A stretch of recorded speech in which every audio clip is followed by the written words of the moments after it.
Hey, it's Dave Wyman. Time for instant reaction. Seahawks get a huge win over the 6-1 New York Giants. A couple of the things that really stood out to me. Obviously, we'll look at the stats and Uchenna Nwosu and the defense holding the Giants to just 225 yards, and the fact that they held them in the run game. You know, that's to me was the most impressive part of it.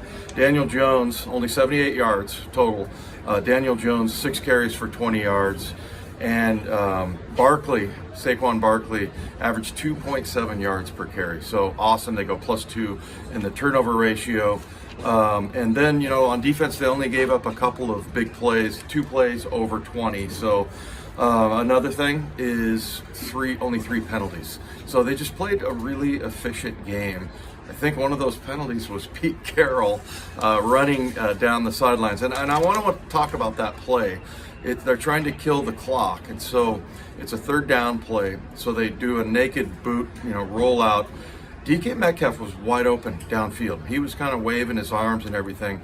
But Geno Smith made the decision to tuck the ball and run. Now, this all went for naught because of the penalty to Pete for being too excited. I thought it was funny that he's the oldest coach in the NFL, and he got kind of a silly penalty there. So it was pretty cool. But, look, now Geno's numbers, he took a little bit of a hit with his completion percentage. I think it was around 68, 69%, but, he was the best completion percentage in the league. The Seahawks are now 5-3, and I think they're a talking point in the NFL. I think a lot of people around the NFL will say, well, they had lots of injuries. They did have some injuries to their line and their receivers and things like that. But I think this team is legit now. I think Geno is legit. So, next week you go to Arizona.